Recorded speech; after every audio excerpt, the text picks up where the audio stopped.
بسم اللہ الرحمن الرحیم۔ پارہ نمبر 29 کا خلاصہ پیش خدمت ہے۔ پارہ نمبر 29 شروع ہوتا ہے سورۃ الملک سے۔ 30 آیات پر مشتمل یہ صورت ہے۔ نبی کریم صلی اللہ علیہ وسلم نے اس صورت کی فضیلت ارشاد فرمائی، اور فضیلت میں دراصل ترغیب ہوتی ہے تاکہ لوگ اس کو اپنائیں۔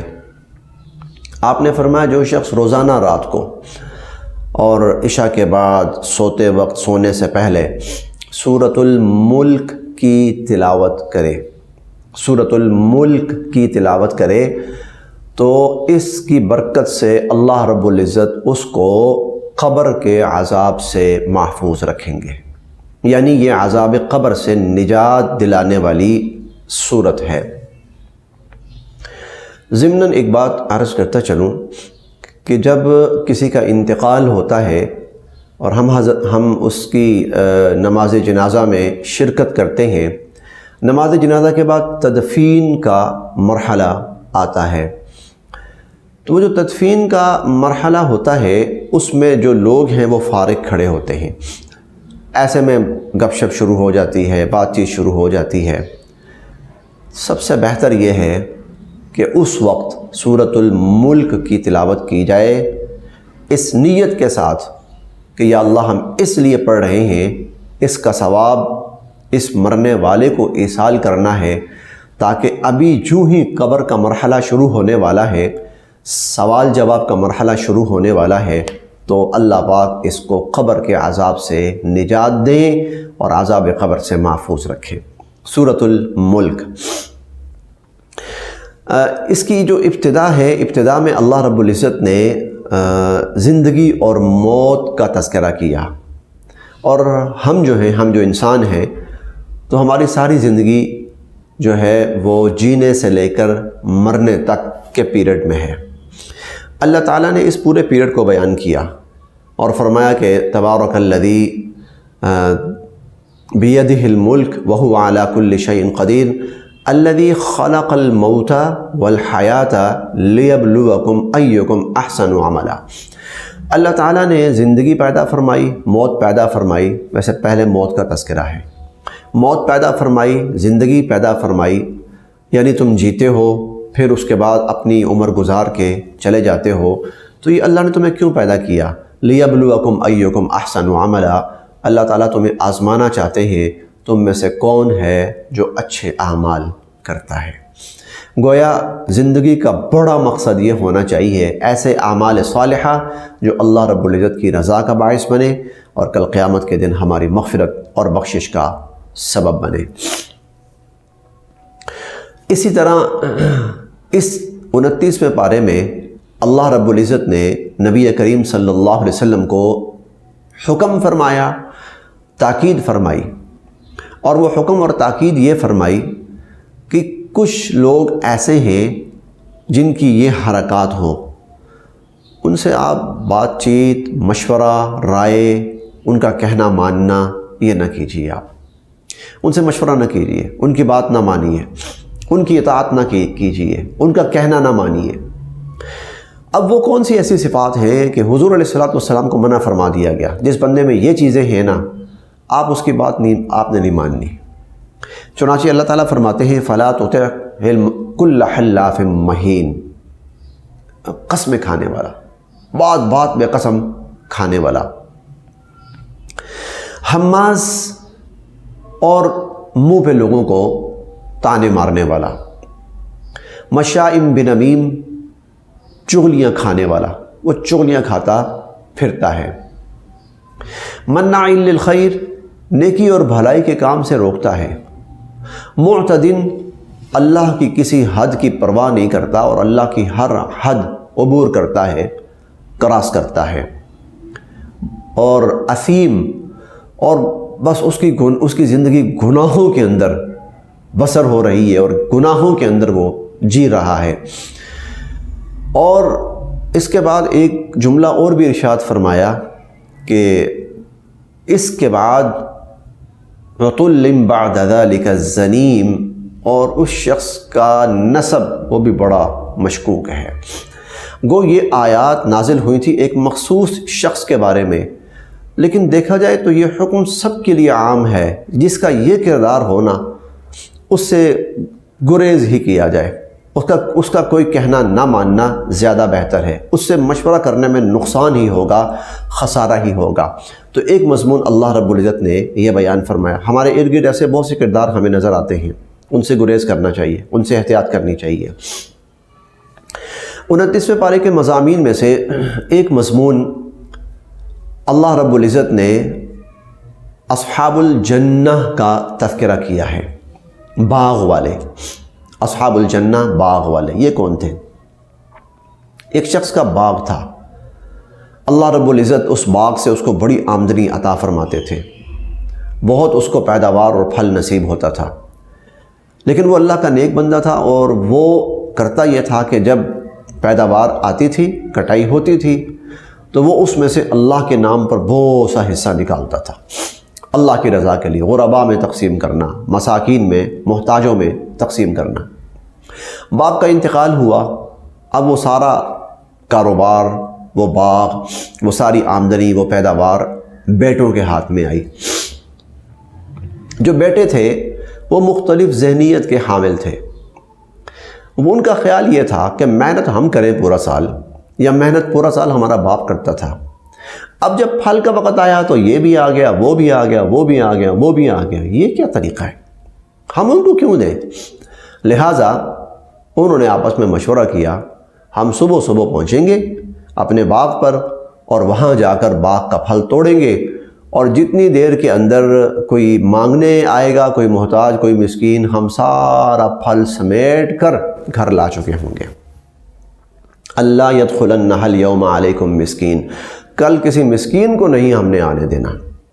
وغدوا علی حرد قادرین، اور ان اغدوا علی حرثکم ان کنتم صارمین، آپس میں کہنے لگے صبح صبح نکلو تاکہ ہم اپنا پھل سارا توڑ کر لے آئیں۔ فطاف علیہا طائف من ربک وہم نائمون، اللہ کی کرنی یہ ہوئی، یا ان کے لیے سبق تھا کہ جب وہ اپنے باغ کے پاس رات جب وہ سوئے ہوئے ہیں، اللہ کی طرف سے ایک آفت آئی اس باغ کے اوپر۔ فطاف علیہا طائف من ربک وہم نائمون فاصبحت کالصریم، اور سارا باغ اور سارا پھل تباہ و برباد ہو کر رہ گیا۔ یہ اپنے مشورے کرتے ہوئے صبح صبح اٹھ کے نکل رہے ہیں، ان کا خیال یہ ہے وغدوا علی حرد قادرین، ابھی ہم جائیں گے توڑ کے لے آئیں گے۔ فلما رأوها، جب باغ پہ پہنچے، اس کی حالت دیکھی، قالوا انا لضالون، کہنے لگے شاید ہم راستہ بھٹک کر آ گئے، کہیں اور راستہ بھٹک کر آ گئے، یہ تو کسی اور کا باغ ہے، ہمارا تو بڑا شاندار باغ پھلوں سے لدا ہوا تھا، تو انا لضالون۔ لیکن جب ساری ارد گرد کی علامات دیکھیں اور ساری بات سمجھ میں آئی، کہنے لگے انا لمحرومون، ہائے ہائے ہم تو لٹ گئے، ہمارے پاس تو کچھ بھی نہ رہا۔ ان میں سے ایک اچھا تھا، صاحب ایمان تھا، تو وہ کہنے لگا کہ یہ بتاؤ، میں جو تمہیں کہتا تھا، قال اوسطهم الم اقل لکم لولا تسبحون، اللہ کی پاکی بیان کیا کرو، کوئی جملہ بولو، انشاءاللہ کہا کرو، ولا یستثنون، انشاءاللہ نہیں کہہ رہے تھے، اللہ کی مرضی ہوگی تو یہ چیز ہمیں میسر ہوگی، ہمیں ملے گی، اللہ کی مرضی نہیں ہوگی تو ہمیں یہ چیز کیسے ملے گی؟ تم یہ سمجھتے تھے کہ تم جو چاہو کر سکتے ہو، سب کچھ تمہارے ہاتھ میں ہے، سب کچھ تو اللہ کے ہاتھ میں ہے۔ الم اقل لکم لولا تسبحون، اب جب یہ سب کچھ سامنے آیا اور بھائی کی بات ان کو واقعی لگی کہ ٹھیک ہے، تو کہنے لگے سبحان ربنا، اب ہم اپنے رب کی پاکی بیان کرتے ہیں، یا اللہ ہم ہی قصوروار تھے، یا اللہ ہم ہی خطا کار تھے، ہماری ہی غلطی تھی۔ اللہ تعالیٰ فرماتے ہیں کذالک العذاب، اس طرح ہم پھر کبھی کبھی پکڑتے ہیں، لیکن یہ تو دنیا کی پکڑ ہوتی ہے نا، ولعذاب الآخرۃ اکبر، آخرت کی پکڑ بہت بڑی ہے۔ تو 2-3 باتیں ہمیں یہاں سمجھ آتی ہیں اس واقعے میں۔ ایک تو یہ کہ جب بھی ہم اپنا مستقبل کا کوئی ارادہ کریں، اللہ کی مشیت کو اس میں ضرور شامل کریں کہ انشاءاللہ ہم یہ کام ایسے کریں گے۔ 15ویں پارے میں ہم پڑھ کے آئے ہیں، وہاں حضور علیہ الصلوۃ نے ایک چیز کا آنے والے وقت میں تذکرہ کیا کہ کل میں جواب دوں گا، کل میں بتا دوں گا۔ لیکن آپ انشاءاللہ نہیں کہہ پائے، 15 دن وحی نہیں آئی۔ پھر جب آئی تو اللہ کی طرف سے حکم یہ بھی آیا وَلَا تَقُولَنَّ لِشَيْءٍ إِنِّي فَاعِلٌ ذَلِكَ غَدًا إِلَّا أَن يَشَاءَ اللَّهُ۔ آئندہ اگر کوئی بات کہیں تو یہ نہ کہا کریں کہ میں ایسا کروں گا، بلکہ یہ کہا کریں کہ انشاءاللہ میں ایسا کرنے کی کوشش کروں گا۔ تو مستقبل کا کوئی بھی ہمارا ارادہ ہو اس کو اللہ کی مشیت کے ساتھ شامل کرنا چاہیے، ورنہ تو پھر اجڑا ہوا باغ سامنے ملتا ہے۔ اور دوسرا جو ہمیں یہاں اس سے سبق ملتا ہے بڑا، وہ یہ کہ اللہ رب العزت نے ہمارے مال کے اندر غرباء اور مساکین کا حق رکھا ہوتا ہے، تو ان غرباء اور مساکین کا جو حق ہے وہ ان تک پہنچانے کی کوشش کرنی چاہیے، نہیں تو پھر جو ہمارا حصہ بنتا ہوتا ہے نا اس سے بھی محروم کر دیا جاتا ہے۔ اس بارے کے مضامین میں سے ایک اہم مضمون وہ ہے آخرت، قیامت کا برپا ہونا، بلکہ پچھلے 2-3 پاروں سے آخری جو 4-5 پارے ہیں تو ان میں جو سب سے بڑا مضمون بیان ہوا ہے وہ آخرت ہے۔ مرنے کے بعد جینا، مرنے کے بعد زندہ ہونا، ہم سب نے زندہ ہونا ہے۔ اس لیے جو صورتیں ہیں ان کے نام کیا ہیں؟ الحاقہ، الحاقہ قیامت کا نام ہے، اور صورتوں کے نام کیا ہیں؟ صورتوں کے نام ہیں القیامہ، قیامت، آخرت کا نام ہے، اور اسی طرح سورہ کیا ہے؟ آخرت کا نام ہے۔ پھر جو مضامین بیان ہوئے ہیں وہ بھی آخرت کے بیان ہوئے ہیں۔ وَأَمَّا مَنْ أُوتِيَ كِتَابَهُ بِيَمِينِهِ، جس کو نامہ اعمال دائیں ہاتھ میں دیا جائے گا، يَوْمَئِذٍ تُعْرَضُونَ، جب تم اللہ کے سامنے پیش کیے جاؤ گے، لَا تَخْفَى مِنْكُمْ خَافِيَةٌ، کوئی چیز چھپی ہوئی نہیں ہوگی، نامہ اعمال دائیں ہاتھ میں دیا جائے گا، بڑا خوش۔ وَأَمَّا مَنْ أُوتِيَ بِشِمَالِهِ، جس کو نامہ اعمال بائیں ہاتھ میں دیا جائے گا، تو فَيَقُولُ يَا لَيْتَنِي لَمْ أُوتَ كِتَابِيَهْ، وہ کہے گا کاش مجھے یہ نامہ اعمال نہ ملتا۔ لا اقسم بیوم القیامہ، میں قسم کھاتا ہوں قیامت کے دن کی، ولا اقسم بالنفس اللوامہ، اور نفس لوامہ کی قسم کھاتا ہوں۔ ایحسب الانسان ان لن نجمع عظامہ، کیا انسان یہ سمجھتا ہے کہ ہم اس کی ہڈیوں کو جوڑیں گے نہیں؟ کیوں نہیں؟ بل نسوی بنانا، بل قادرین علی ان نسوی بنانا، بلکہ یہ جو انگلیوں کے پور ہیں نا، یہ فنگر پرنٹس جو ہوتے ہیں، ہم تو ان کے وہ بھی ٹھیک کریں گے، ہر ایک کے الگ الگ ٹھیک کریں گے۔ اسی طرح ایک جگہ پہ آتا ہے کہ السماء منفطر بہ کان وعدہ مفعولا، اور وہ جو دن ہوگا وہ علی الکافرین غیر یسیر، کافروں کے لیے وہ آسان نہیں ہوگا، کافروں کے لیے وہ دن بہت مشکل ہوگا۔ الغرض ان آخری آیات میں قیامت کے مناظر بہت زیادہ تفصیل کے ساتھ بیان ہوئے ہیں تاکہ انسان آخرت پر ایمان لائے اور آخرت کی زندگی پر ایمان لائے۔ اسی طرح اس پارے کے مضامین میں سے ایک مضمون اللہ رب العزت نے قیامت کے دن کی طوالت بیان فرمائی ہے، وہ دن کتنا طویل ہوگا۔ تعرج الملائکۃ والروح الیہ فی یوم کان مقدارہ 50,000 سنہ، وہ جو قیامت کا ایک دن ہوگا اللہ تعالیٰ فرماتے ہیں 50,000 سال کے برابر ہوگا، 50,000 سال کے برابر وہ قیامت کا ایک دن ہوگا۔ اندازہ لگائیے کہ وہ ایک دن گزارنا کتنا مشکل ہوگا۔ اللہ کا فضل شامل حال ہوا تو وہ انسان کے لیے دن بہت آسان ہو جائے گا، اور اگر اللہ کا فضل شامل حال نہ ہوا تو پھر وہ دن انسانیت کے لیے بے انتہا اذیت ناک اور تکلیف دہ دن ہوگا۔ اس دن مجرم کیا خواہش کریں گے؟ مجرم جب اس منظر کو دیکھے گا، اپنا انجام اس کے سامنے آئے گا، یود المجرم لو یفتدی من عذاب یومئذ ببنی، وہ کہے گا کاش کہ میں اپنے بیٹوں کو جہنم کی آگ میں پھینک دوں، عذاب میں پھینک دوں، اور میں خود بچ جاؤں۔ وصاحبتہ واخی، میں اپنی بیوی کو پھینک دوں، اپنے بھائیوں کو پھینک دوں، وامہ وابی، ماں باپ کو جہنم میں پھینک دوں، میں بچ جاؤں، اور وفصیلتہ التی تؤوی، میں جس خاندان کے اندر رہتا رہا اس پورے خاندان کو اٹھا کے میں دوزخ میں جھونک دوں، میں بچ جاؤں، اور ومن فی الارض جمیعا، اور دنیا کے اندر روئے زمین پر جتنی مخلوق تھی میں سب کے سب کو اٹھا کر دوزخ میں پھینک دوں، ثم ینجی، میں بچ جاؤں۔ کلا، ہرگز ایسا نہیں ہوگا، ہرگز ایسا نہیں ہوگا، بلکہ ہر شخص کو اپنا حساب دینا پڑے گا، ہر شخص کو اپنے اعمال کے مطابق صلہ اور بدلہ ملے گا۔ اس پارے کے مضامین میں سے ایک سورہ الجن بھی ہے۔ جن ایک مخلوق ہے، اس پر اللہ رب العزت نے یہ سورت نازل فرمائی۔ اصل میں جنات نے قرآن سنا تھا نبی کریم صلی اللہ علیہ وسلم کی زبان اقدس سے۔ آپ کہیں رات کے کسی پہر تلاوت فرما رہے تھے، اس کا تذکرہ پیچھے بھی گزر چکا ہے۔ تو قل اوحی الی انہ استمع نفر من الجن فقالوا انا سمعنا قرآنا عجبا، کہ جنوں کی ایک جماعت نے قرآن سنا اور وہ کہنے لگے کہ ہم نے ایک عجیب قرآن سنا ہے، یہدی الی الرشد، وہ ہدایت کی طرف بلاتا ہے، فآمنا بھی، ہم اس پر ایمان لے آئے، ولن نشرک بربنا احدا، اور ہم اپنے رب کے ساتھ کسی کو شریک نہیں ٹھہرائیں گے۔ بڑا تفصیلی تذکرہ ہے، پڑھنے والا ہے، اور اس میں جو پیغام ہے اور سبق ہے وہ کیا ہے؟ اللہ کا کلام قرآن مجید وہ تاثیر رکھتا ہے اور وہ اپنے اندر خوبی رکھتا ہے اور جذب کرنے کی اور کھینچنے کی وہ کشش رکھتا ہے۔ انسان تو چھوڑیے، جنات بھی قرآن سنیں تو وہ بھی اس کے اندر اس کے جذب میں مبتلا ہو جاتے ہیں، وہ بھی اس کی تاثیر کو اپنا لیتے ہیں، اس کی تاثیر ان کو بھی اپنا گرویدہ کر لیتی ہے۔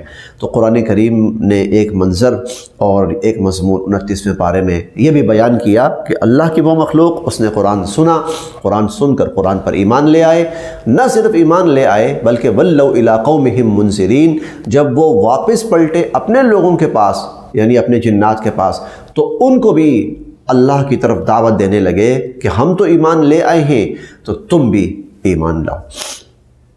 آمنوا بربکم فآمنا، ہم ایمان لے آئے ہیں تم بھی ایمان لاؤ۔ یہ سورۃ الجن کا ایک واقعہ بیان ہوا ہے۔ اس کے بعد دو صورتیں ہیں، سورۃ المزمل، سورۃ المدثر۔ اختصار کے ساتھ اب بات عرض کرنی ہے۔ سورۃ المزمل اور مدثر یہ قرآن کریم کی بالکل ابتدائی آیات صورتوں میں سے ہیں، آیات میں سے بھی ہیں اور صورتوں میں سے بھی ہیں۔ حضور علیہ السلام پہلی وحی کے بعد کچھ گھبرا گئے تھے، اپنے گھر میں چلے گئے، آپ لیٹ جاتے، کپڑا اوڑھ لیتے، جیسے کوئی بندہ چھپا رہا ہوتا ہے اپنے آپ کو۔ یہ کیفیت رہی تو اللہ رب العزت نے پھر بالآخر یہ صورتیں نازل فرمائی، یا ایھا المزمل، اے کپڑا لیٹ کر اوڑھنے والے، قم، اٹھیا۔ ان دونوں صورتوں میں ایک فرق ہے۔ فرق یہ ہے کہ سورۃ المزمل کے اندر حضور علیہ السلام کو قیام اللیل کا حکم دیا گیا، نماز پڑھیے، رات آدھی رات پڑھیے، 2/3 رات پڑھیے، 1/3 رات پڑھیے۔ تو سورۃ المزمل جو تھی وہ قیام اللیل کے بارے میں تھا کہ آپ کی راتیں ایسی گزرنی چاہیے اللہ کے حضور قرآن پڑھنے میں، نماز پڑھنے میں۔ اور سورۃ المدثر جو ہے وہ قیام النہار کے بارے میں ہے، یا قیام بالنہار کے بارے میں، کہ قم فانذر وربک، رات آپ کی ایسے گزری ہے، اب اٹھیے اور دن کو لوگوں کو اللہ کی طرف بلائیے، اللہ کی طرف متوجہ کیجئے، نبی کی زندگی دیکھیے، دن اللہ کے بندوں کو اللہ کی طرف بلا رہا ہے، اللہ کے دین کو غالب کر رہا ہے۔ ان لک فی النہار سبحا طویلا، اور بڑی مشقت طلب زندگی ہے اور ضرور اور مقصد ہے اور کام ہے، بے انتہا مشقت طلب۔ اور جب اتنے مشقت طلب کام کو کر کے آپ رات آتی ہے تو قم اللیل، پھر اللہ کے سامنے نماز میں کھڑے ہو جائیے، اللہ کے حضور عبادت میں کھڑے ہو جائیے۔ یہ دونوں صورتیں، ایک قیام باللیل اور دوسری قیام بالنہار، ایک قیام اللیل اور ایک قیام النہار، یہ نبی کی زندگی کا ایک بڑا خوبصورت اللہ رب العزت نے ان دو صورتوں میں نقشہ کھینچا ہے۔ مضامین تو اور بھی بہت زیادہ ہیں، اختصار کے پیش نظر اسی پر اکتفا کیا جاتا ہے۔ اللہ تعالی ہم سب کے لیے عمل کی راہیں آسان فرمائے۔